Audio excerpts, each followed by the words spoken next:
రెండవది బిల్వదళము, మారేడు దళాన్ని ఎట్టి పరిస్థితులలో కాలుకి తగలకూడదు.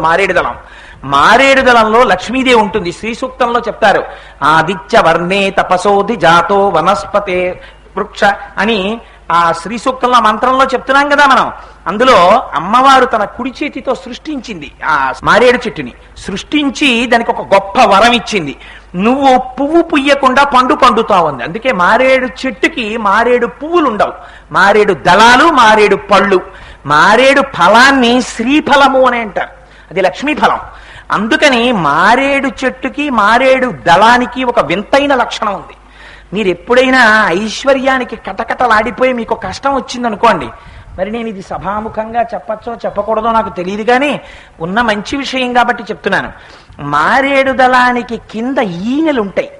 ఆ ఈనెలు శివలింగానికి తగిలేటట్టుగా పూజ చేసినా, లక్ష్మీదేవి పాదానికి తగిలేటట్టు పూజ చేసినా ధనం కలిసి వస్తుంది.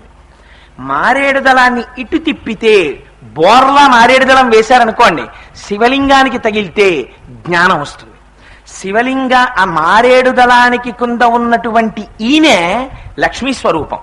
మారేడు దళానికి పైన బల్లపరుపుగా ఉన్నటువంటి సామాన్యమైన భాగం జ్ఞానస్వరూపం, అది త్రిగుణములను దాటిస్తుంది. ఇటు నుంచి తగిలితే ఐశ్వర్యం, అటు నుంచి తగిలితే జ్ఞానం, రెండింటినీ మారేడు దళం ఇచ్చేస్తుంది.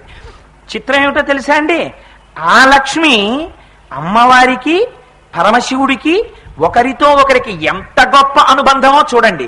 లక్ష్మీ స్థానమైన మారేడు దళం శివలింగానికి తగిలితే ఐశ్వర్యం. అందుకే శివలింగానికి మారేడు పత్రితో పూజ. అందుకని మారేడు పత్రితో పూజ ఇవాళ చేసేసి ఎక్కడ పడితే అక్కడ పారేసి మారేడు దళాన్ని తొక్కితే జ్ఞాపకం పెట్టుకోండి, లక్ష్మీదేవిని తొక్కినట్టు. ఇది ఇప్పుడు కనబడదు, ఒకనాడు కట్టి కుడిపేస్తుంది పాపం. ఆనాడు బాధపడతాను, నాకు తెలియలేదు, ఏం చేశానంటాడు. జ్ఞాపకంలో ఉంటుందా? ఉండదు. అందుకని తస్మాత్ జాగ్రత్త. కొన్ని పరమ పవిత్రమైన వస్తువులు ఉన్నాయి ప్రపంచంలో, వాటి విషయంలో చాలా జాగ్రత్తగా ఉండాలి. మారేడు దళం 6 నెలలు ఇంట్లో ఎండిపోయినా సరే దాన్ని తీసి పూజ చేసేయచ్చు. పువ్వు ఒక్క రోజు వాడిపోతే ఇక మళ్ళీ పూజ చేయడానికి వీల్లేదు. మారేడు దళానికి అంత శక్తినిచ్చారు. అందుచేత మారేడు దళం ఒక లక్ష్మీ స్థానం. ఆత్మజ్ఞానులై ఈశ్వరుడితో సమానమైపోయిన వాళ్ళు ఉంటారు. అందుకే రేపు ఈశ్వరుడికి మారేడు దళంతో ప్రీతి పూజ. లోకోత్తరంలో వ్యాఖ్యానం చేస్తారు. మారేడు దళానికి ఎందుకంత గొప్పతనమో తెలుసా అండి?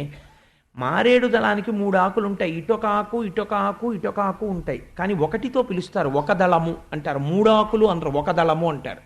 త్రిదళం త్రిగుణాకారం త్రినేత్రం చతుర్యాయుధం త్రిజన్మ పాప సంహారం ఏకబిల్వం శివార్పణం. రేపు మీ అందరితో చేతులు వేయించి ఆ బిల్వదళాలు పూజ చేస్తారు. మగవారు లేచొస్తారు, ఆడవాళ్ళు లేచొచ్చి పూజ చేస్తారు. రేపు దానికి అందమైన ఏర్పాట్లు చేస్తున్నారు గోపాలకృష్ణ గారు. అందుచేత ఒకటి, నేను ఒక జీవుడిలా కనపడతాను, మధ్యలో ఒక గురువు, ఇటు దైవము. ఈ గురువు మాట్లాడతాడు. గురువు మాటలు వినగా వినగా వినగా వినగా ఒకటి తెలుస్తుంది, గురువు గారిలో ఉన్న ఆత్మ ఈశ్వరుడు, నాలో ఉన్న ఆత్మ అన్నీ ఒక్కటే, ఉన్నది ఆత్మయే. ఈ ఏకీభావన ఏర్పడమే మూడింటికి కలిపి ఒకటిగా ఉన్నటువంటి తొడిమ. అందుకే 2 ఉంటే దళం కింద మారేడు దళాన్ని పూజ చేయకూడదు, 3గా చెయ్యాలి. ఎందుకంటే నువ్వు ఆత్మజ్ఞానం అడుగుతున్నావు. జ్ఞానమునకు ఒక లక్షణం ఉంటుంది, అది ఏదైనా ఇస్తుంది. అందుకే ఏమీ తెలియకుండా మారేడు దళం వేస్తే ఐశ్వర్యం వచ్చేస్తుంది, బోర్లా పడిపోతే జ్ఞానం వచ్చేస్తుంది. అందున శివరాత్రి నాడు చేశారనుకోండి, ఇంకా దాని ఫలితం అసలు నేను చెప్పలేను. మీరు ఎంత శ్రద్ధగా చేస్తున్నారు, ఎంత భక్తిగా చేస్తున్నారు అన్నది ప్రధానం, ఎంత చేస్తున్నారన్నది కాదు. రేపంత భక్తిగా కూర్చుని అందంగా గోపూజతో మొదలు పెడదాం చెప్పడం కోసం శంకరులు వెంటనే ఉదాహరణ చూపిస్తారు. మార్గావర్తిత పాదుకా పశుపతే రంగస్య కూర్చాయతే గండూషాంబు నిషేచనం పురరిపోర్దివ్యాభిషేకాయతే కించిద్భక్షిత మాంసశేష కబలం నవ్యోపహారాయతే భక్తి కిం నకరోత్యహో వనచరో భక్త్యావతంసాయకే. ఆ తిన్నడికి ఏం తెలుసు? ఆయన ఆ శివలింగానికి అభిషేకం చేయాలనుకున్నాడు, పరమశివుడికి ఆకలి తీరడానికి ఇంత పదార్థం పెట్టాలనుకున్నాడు. గబగబా నీటి దగ్గరికి వెళ్ళాడు.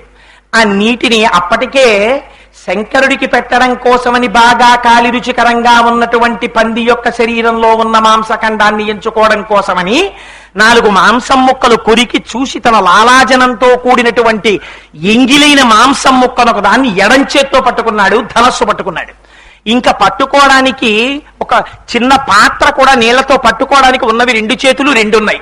అందుకని ఏం చేశాడు, శివుడికి అభిషేకం చేయాలని ఒకటి తెలిసింది. ఆయన స్నానం చేస్తే కానీ ఏమి తిండనో అనుమానం. అందుకని ఆ ఏటిలో ఉన్న నీటిని పుక్కిట పట్టాడు. పుక్కిట పట్టి శివలింగం దగ్గరికి వెళ్ళాడు. ముందు రోజు పూజ చేసినటువంటి పువ్వులు కనబడ్డాయి. ఆ పువ్వులు తీయాలి. శివాలయంలో శివలింగం మీద ముందు రోజు అర్చన చేసినటువంటి పుష్పములను తీయడం కోసమని చాలా మెత్తటి బ్రష్ ని కూర్చా అన్నదాన్ని వాడతారు. అది తీయడం కోసమని ఏది పెట్టి తీయాలో తెలియలేదు. ఇప్పటి వరకు అరణ్యంలో ఉన్నటువంటి జంతువుల యొక్క మలమూత్రములను తొక్కి వచ్చినటువంటి తన పాదరక్ష చేత్తో తీసి ఆ పాదరక్షతో ఆ చెప్పుతో శివలింగం మీద నిర్మాల్యాన్ని తీశాడు. మార్గావర్తిత పాదుకా పశుపతే రంగస్య కూర్చాయతే గండూషాంబు నిషేచనం పురరిపోర్దివ్యాభిషేకాయతే. అభిషేకం చెయ్యాలి. ఏం చెప్తాడు? రుద్రాధ్యాయం వచ్చా? అనుదాత్త స్వరాలతో పలకడం వచ్చా? తన నోటితో చెచ్చినటువంటి ఎంగిలి నీటిని భూమిశాడు శివలింగం మీద. అభిషేకంగానే పరమాత్మ భావించారు. భక్తి ఆయనకి ప్రధానం. ఆ భక్తి లేనప్పుడు రమణులు అంటారు, 1,000 సార్లు నీ ఒళ్ళు గిల్లుకున్నా ఒకటే, 1,000 బిల్వార్చనని మారేడు చెట్టుని గిల్లినా ఒకటే అంటారు. అందుకని అదిగో అలా తీసుకొచ్చాడు. కండూషాంబు నిషేచనం పురరిపోర్దివ్యాభిషేకాయతి కించిత్ భక్షిత మాంసశేషక బలం నవ్యోపహారాయతి. తను ఎంగిలి చేసి భూమితో కూడి తెచ్చినటువంటి ఒక మాంసపు ముక్కను అక్కడ పెట్టి శంకరా తినన్నాడు. శంకరుడు తీసుకుని తిన్నాడు. భక్తి కిం నకరోచ్చహో వనచరో భక్త్యావతంసాయకి. భక్తికి ఎంత లొంగిపోయావయ్యా? దీని మీద రుద్రకామ్యార్చన అని పరమశివుడికి ఎందుకు అభిషేకం చేస్తారు అని దాని గురించి ఒక పెద్ద విశేషమైన వ్యాఖ్య జయేంద్ర సరస్వతి స్వామి కూడా ఒక చోట చేశారు. అందులో పంచామృతాలని మనం అంటూ ఉంటాం. అసలు అమృతం ఒకటే కదా. ఆ అమృతం మనం ఎప్పుడు చూడడం లేదు, తాగడం లేదు అనుకోండి, గొడవ వదిలిపోయింది. కానీ ఇవి మాత్రం మనకి తెలుసు. పంచామృతాలు తెచ్చారా అభిషేకానికి అంటారు. ఏమిటి పంచామృతాలు? ఆవు పాలు, ఆవు పెరుగు, ఆవు నెయ్యి, తేనె, పంచదార. ఈ 5 పంచామృతాలు అంటారు. ఈ 5ంటితో శివుడికి అభిషేకం చేస్తారు. ఏమిటి అభిషేకం? పాలు తీసుకెళ్లి పోస్తారు. మీరు రోజు చూస్తారు కదా, అర్చక స్వామి చక్కగా అక్కడ కూర్చుని ఆ మంత్రాలు చదువుతూ ఉంటారు. నమ సోమాయ చ రుద్రాయ చ నమ స్తామ్రాయ చ అరుణాయ చ నమ శంగాయ చ పశుపతయే చ నమ ఉగ్రాయ చ భీమాయ చ నమో వగ్రే వధాయ చ దూరే వధాయ చ నమో హంత్రే చ హనీయసే చ అని ఆ మంత్రాలు చదువుతూ అభిషేకం చేస్తుంటారు. సన్నటి ధార కింద పోస్తుంటారు. దాని గురించి చంద్రశేఖర పరమాచార్య వ్యాఖ్యానం చేశారు. అభిషేకం అంటే పదార్థం తర్వాత పదార్థం పోసేయకూడదు, అది అపచారం అని. ఎందుకు అభిషేకం చెయ్యాలో, అభిషేకం చేసేటప్పుడు ఎలా చెయ్యాలో, పంచామృతాల్లో కూడా దేని తర్వాత దేన్ని వాడాలో మహానుభావుడు బ్రహ్మాండమైనటువంటి ప్రసంగం తమిళంలో చేస్తే, భవన్స్ వాళ్ళు ఈ జాతికి చేసిన మహోపకారాల్లో ఒకటి ఏమిటంటే, దాన్ని వెంటనే పెద్ద ఆంగ్ల పండితుడిని ఒక ఆయన్ని కూర్చోపెట్టి దాన్ని తీసుకుని ఇంగ్లీష్లోకి ట్రాన్స్లేట్ చేసి దాన్ని ఆర్టికల్స్ కింద పబ్లిష్ చేశారు. ఏ పదార్థం తర్వాత ఏ పదార్థంతో చేయాలో, పదార్థానికి మధ్య శుద్ధ జలంతో మళ్ళీ ఎందుకు అభిషేకం చేయాలో రాశారు. రాస్తే అందులో మొట్టమొదటిది పాలతో దేనికి అభిషేకం చేస్తారు అని పెద్దలు కొన్ని ఉపన్యాసాల్లోనూ కొన్ని వ్యాఖ్యానాల్లో చేసిన మాట మాత్రమే నేను చెప్తున్నాను. మహాప్రభు, నా సొంతమేం కాదది. ఆ పాలు, పెరుగు, నెయ్యి, తేనె, పంచదార, ఈ 5 మీరు తెలిసి చెయ్యండి, తెలియక చెయ్యండి. ఆయన సర్వలోకములకు రక్షణ భారం వహించినవాడు. ఆ పరమశివుడికి అభిషేకం జరిగితే పాలతో అభిషేకం చేస్తే మీరు నోరు తెరిచి ఏది అడగక్కర్లేదు. గుర్తుపెట్టుకోండి. దీనికి ఆంతరం ఏమిటో మళ్ళీ తర్వాత చెప్తాను. ఆ పదార్థానికి వారు వ్యాఖ్యానంలో చేసింది, పాలతో అభిషేకము చేయడము చేత సర్వసౌఖ్యములు కలుగుతాయన్నారు. ఇది అది అని నువ్వు నోరు విప్పి అడగక్కర్లేదు. అలా సర్వసౌఖ్యములను ఇస్తుంది. రుద్రకామ్యార్చన ఫలితం చెప్తున్నాను. 2 పెరుగుతో చేసినట్టయితే ఆరోగ్యం కలుగుతుంది. 3 ఆవు నెయ్యి, ఆవు నీతితో కానీ అభిషేకం చేసినట్టయితే అటువంటి వారికి ఐశ్వర్య ప్రాప్తి కలుగుతుందని. తేనెతో చేస్తే తేజస్సు కలుగుతుందని. పంచదారతో చేస్తే ఎప్పుడు ఏదో దుఃఖం ఏదో దుఃఖం ఏదో దుఃఖం వెంట తరువుకొస్తూ ఉంటుంది కొంతమందిని. ఆ దుఃఖానికి ఇంకా ఉపశాంతి ఉండదు, అలా బాధపడుతుంటారు. ఏమిటోనండి అసలు మా కష్టాలు తీరట్లేదు అంటూ ఉంటారు. మళ్ళీ ఆ పంచదారతో అభిషేకం గురించి కూడా, అసలు ఆ అభిషేకం ఇలా ఇలా తీసి ఉద్ధరణిలతో వేయచ్చా వేయకూడదా దాని గురించి కూడా అబ్బో ఎంత గొప్పగా మాట్లాడారో పెద్దలు. వారి అనుభవం, వారు చేసినటువంటి విధానం, దాన్ని బట్టి అలా చెప్పుంటారు వారు. ఆ పంచదార కూడా ఎంతవరకు మెత్త చేసి వెయ్యాలి అనేటటువంటి దాని గురించి కూడా చాలా అందమైన మాటలు రాశారు.